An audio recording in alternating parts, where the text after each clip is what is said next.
Hi, this is RisSa, a.k.a. JerzyBling from Your Cutoff Season 2.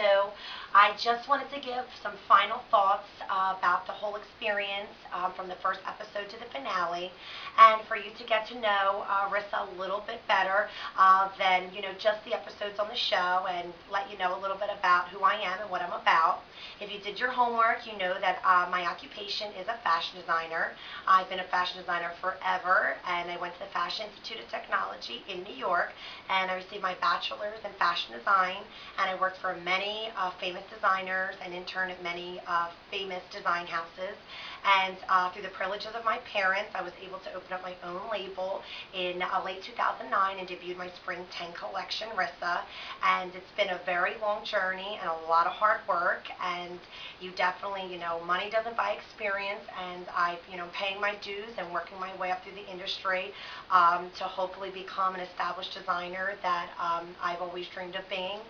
And I want to talk a little bit about why I did the show, being a fashion designer and having my own business, and what I thought I would get out of this. Me and my mother both went into this knowing I was going to do Your Cut Off, so I was the mystery girl because this was not a surprise to me that I was going to be cut off.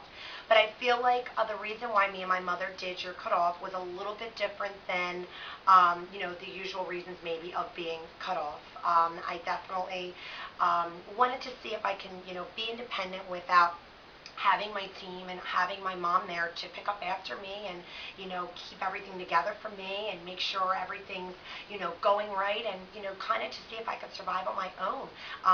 Even though I've been a hard worker, I've always had my mom there and I've always had my family there and my team there to make sure that everything was perfect for me. And I definitely want to see if I could survive it and just kind of see if I can do it on my own and how strong I was in other aspects of my life that maybe I've never even, explored. This definitely gave me a new perspective. I've never cooked or cleaned. I've never done some of the challenges that we were faced in doing, and I definitely think it brought out a new side of me living with girls from all different walks of life that, I'm very bubbled with a certain, type of person or certain industry that maybe I've bubbled and need to see what it's like to be with other girls that maybe are not like me. And I think it makes you grow as a person when you meet individuals that, are different from you, and you learn from each other in good and bad. And I think it definitely was a great learning experience. I want to touch a little bit on about a couple episodes that had some media attention, clarify a few things. First off, I always wear my pink lipstick. That is a signature trait.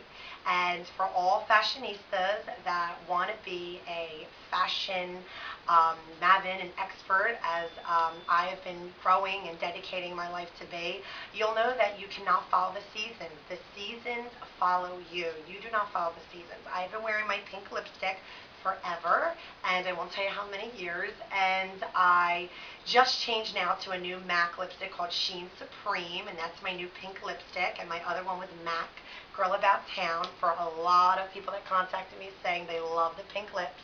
You have to stay true to who you are because that's what's going to make you shine.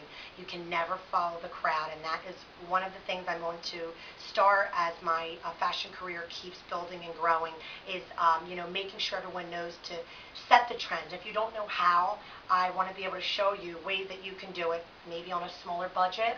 If you don't have the big budget to, be inspired by the designers that I wear or my own clothing line, you definitely can still get that look even if you don't know how to. It's definitely accessible from couture to the, seeing it on the streets.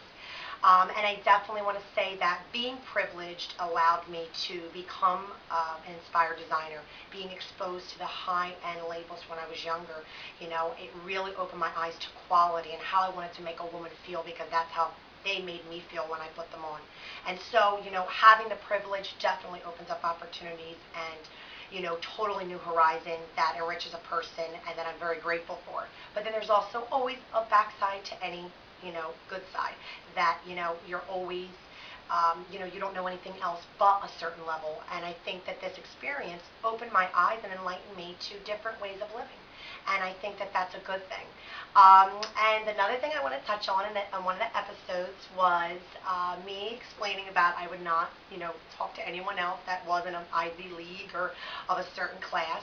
But, obviously I am a very, very warm person, and I love talking to everyone. I am just very particular with my image. I worked hard to I consider myself a good person and try to do the right thing, quote unquote, and if there's someone who I feel didn't take the same path, I respect them, I will talk to them, but I don't know if necessarily I'm going to associate with them. I don't know if we would have anything in common. Unfortunately,